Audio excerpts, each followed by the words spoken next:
अपने पसंदीदा शो मन्नत सीरियल के डेली अपडेट सबसे पहले पाने के लिए हमारे चैनल को सब्सक्राइब करें।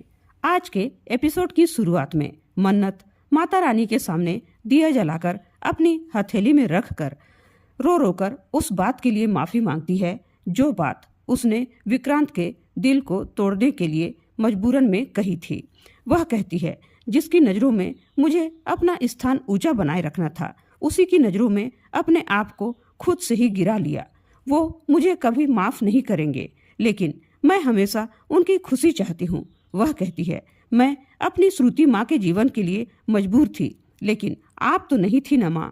आपने मेरी हर मुसीबतों में मेरा साथ दिया है, मेरी रक्षा की है, इसलिए मुझे आज भी आपके ऊपर विश्वास है। आप मेरी श्रुति माँ की रक्षा भी करेंगी और मिस्टर सलूजा सर की भी रक्षा करेंगी। उधर विक्रांत शराब के नशे में मल्लिका को मन्नत समझकर बार बार उसे जाने से रोकता है। मल्लिका तो यही चाहती थी कि विक्रांत उसे रोके। वह झटके से उठती है और कमरे के सारे खिड़की दरवाजे बंद कर देती है ताकि उन्हें कोई डिस्टर्ब न कर सके। मल्लिका कुटिल मुस्कान के साथ हंसती है और मन ही मन कहती है, तुम्हें क्या लगा विक्रांत, मैं ये मौका छोड़ दूंगी? नहीं नहीं विक्रांत, कभी नहीं। तुम मुझे मल्लिका बुलाओ या मन्नत, मुझे उससे कोई फर्क नहीं पड़ता, क्योंकि अब वही होगा जो मैं चाहूंगी। अब हम दोनों को एक होने से कोई नहीं रोक सकता, तुम भी नहीं। कल हमारी शादी होकर रहेगी, फिर चाहे उसके लिए मुझे कोई भी हद पार क्यों न करनी पड़े।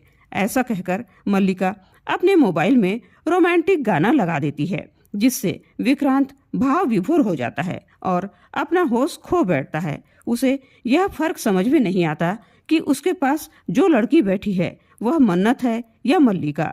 वह उसी के साथ रोमांस करने लगता है, उसे गले से लगाने लगता है। उधर मन्नत देवी माँ की मूर्ति के सामने अपने हाथ में दीपक जलाकर रो रो कर विक्रांत और अपनी श्रुति माँ के सुख समृद्धि के लिए प्रार्थना करती है। वह कहती है, इस मन्नत की जन्नत उसकी श्रुति माँ और विक्रांत सर की खुशी में है, उनको कभी भी आँच न आने पाए।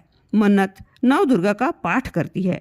उसी बीच उसके हाथ में दीपक का गर्म तेल गिर गिर कर उसके हाथ में छाले भी पड़ जाते हैं, लेकिन उसको कोई गम नहीं रहता, उसे कोई फर्क भी नहीं पड़ता।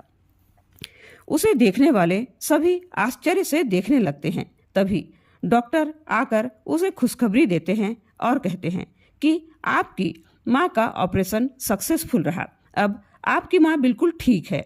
यह समाचार सुनते ही मन्नत इतनी ज्यादा खुश हो जाती है कि उसकी आंखों से खुशी के आंसू छलक पड़ते हैं। वह डॉक्टर का एहसान मानती है तो डॉक्टर कहते हैं कि इसमें एहसान की कोई बात नहीं है, ये तो मेरा फर्ज था। सही मायने में तो आपने अपनी माँ पर एहसान किया है, जो आपके जैसी बेटी उन्हें मिली है। हर माँ आपके जैसी बेटी की मन्नत मांगती होगी। तब मन्नत को ऐश्वर्या की बात याद आती है, जो वह हमेशा उसे कहती आई है कि मैं तो तुझ जैसी बेटी को जन्म ही देना नहीं चाहती थी, तू तो बिना मांगी मन्नत है। फिर वह डॉक्टर से कहती है, सर मैं अपनी माँ से मिल सकती हूँ क्या, और उन्हें कब तक घर लेकर जा सकती हूँ? आज ही लेकर जा सकती हूँ क्या? तब डॉक्टर कहता है, वैसे तो हम 2 या 3 दिन ऑब्जर्वेशन में रखते हैं, तब छुट्टी देते हैं, लेकिन आप इतना कह रही हैं तो देखता हूँ क्या कर सकता हूँ, कब तक छुट्टी दे सकते हैं? मन्नत डॉक्टर से बात करने के बाद माता रानी के सामने हाथ जोड़ती है और उन्हें खुश होकर धन्यवाद देती है और अपनी माँ से मिलने जाती है। उधर विक्रांत की नींद खुलती है तो देखता है उसके शरीर में कपड़ा ही नहीं होता। वह ऐसा दृश्य देखकर हैरान रह जाता है। फिर वह रात की बात याद करता है, वह मन्नत के साथ हुई बातें याद करता है। फिर उसे अचानक मल्लिका का कपड़ा दिखाई देता है। वह एकदम से चौंक जाता है और उसका कपड़ा हाथ में आया हुआ फेंक देता है। वह अपने आप में स्वीकार ही नहीं कर पाता कि उसने मल्लिका के साथ ऐसा कुछ किया है। वह मुड़कर इधर उधर देखने लगता है। उसके एक साइड में मल्लिका आधे अधूरे कपड़े पहने हुए सोई हुई दिखाई देती है। वह चौंक जाता है, उसका मन स्वीकार ही नहीं कर पाता कि उसने ऐसा कुछ किया है। वहीं मल्लिका अपना धूर्त दिमाग लगाती है। वह मन ही मन कहती है, अब जब तुम जाग ही गए हो विक्रांत, तो वह समय भी आ गया है तुम्हें गिल्टी फील करवाने का, जो तुमने किया ही नहीं है। फिर भी तुम्हें गिल्टी फील तो करना ही होगा। और वह नाटक करना शुरू कर देती है।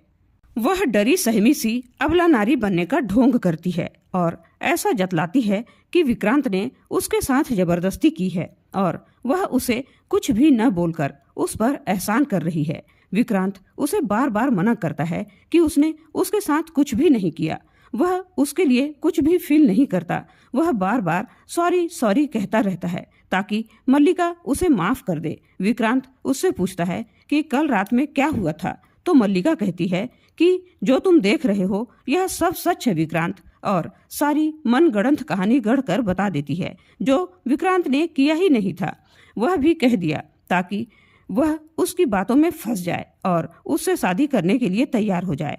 वह कहती है कि जो शादी के बाद होता है वो सब शादी से पहले हो गया विक्रांत उससे विस्तार से पूछता है तो वह उल्टी सीधी बातें मनगढ़ंत करके बता देती है ताकि वह गिल्टी फील करे। और उसने यह भी बता दिया कि मैं भी तुम्हारे लिए वही फील करने लगी हूँ विक्रांत। लेकिन विक्रांत कहता है कि मैं तो तुम्हारे लिए कुछ भी फील नहीं करता। तो वह अपनी बातों में फंसाकर रखती है ताकि उसकी दादी का योगा का टाइम खत्म हो जाए और वह उसके कमरे के पास से निकले। जब वह उसके कमरे के पास से गुजरे वह उसे सांत्वना देते हुए कहती है, ठीक है विक्रांत, अगर तुमको मुझसे शादी नहीं करनी है तो मत करना, क्योंकि इसमें सिर्फ तुम्हारी गलती नहीं है, इसमें मेरी भी गलती है। मैं किसी को नहीं बताऊंगी। जबकि वह यह बात उसी समय करती है जब उसकी दादी वहां से गुजर रही होती है। उसकी दादी उसे उस हालत में देख लेती है और घर के सभी लोगों को आवाज लगाती है। उधर मन्नत अपनी श्रुति माँ से मिलने उसके कमरे में जाती है। वहां जाकर देखती है तो एक बिस्तर पर उसकी जन्म देने वाली माँ, जिसने उसे मरने के लिए समुद्र किनारे छोड़ दिया था, वह लेटी थी। उसके बारे में सोचती है और दूसरे बिस्तर पर उसे पालने वाली माँ, जिसने उसे जीवन की हर खुशी दी, उसने उसे कभी किसी चीज की कमी महसूस नहीं होने दिया, वह उसके बारे में सोचती है। वह ऐश्वर्या के बारे में सोचती है और कहती है, ये कैसी माँ है बाबा जी, ये माँ हो ही नहीं सकती, ये किसी की भी माँ नहीं हो सकती और इसे माँ कहलाने का कोई हक नहीं है। मन्नत ऐश्वर्या से उतना ही नफरत भरी दृष्टि से देखती है जितना प्यार भरी दृष्टि से अपनी श्रुति माँ को देखती है। फिर थोड़ी देर बाद मन्नत देखती है कि उसकी श्रुति माँ को धीरे धीरे होश आ रहा होता है।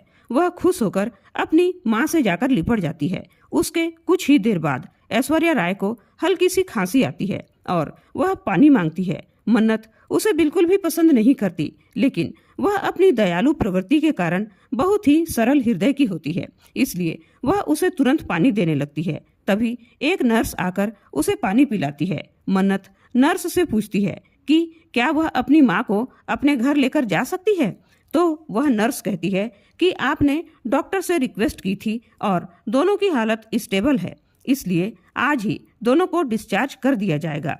यह बात सुनकर मन्नत बहुत ज्यादा खुश हो जाती है और मन ही मन भगवान को धन्यवाद देती है और कहती है कि मैं जीत गई बाबा जी, आज मेरे जीवन का इकलौता सपना पूरा हो गया, मेरी माँ पूरी तरह से ठीक हो गई। और इसी के साथ आज का एपिसोड खत्म हो जाता है। तो दोस्तों, आप मन्नत को पसंद करते हैं या मल्लिका को? आप श्रुति माँ को पसंद करते हैं या ऐश्वर्या माँ को? अपनी राय कमेंट करके जरूर बताएं। अगर आप मन्नत को पसंद करते हैं तो हार्ट वाला इमोजी जरूर सेंड करें। और आज का एपिसोड आप लोगों को कैसा लगा कमेंट करके जरूर बताएं। धन्यवाद।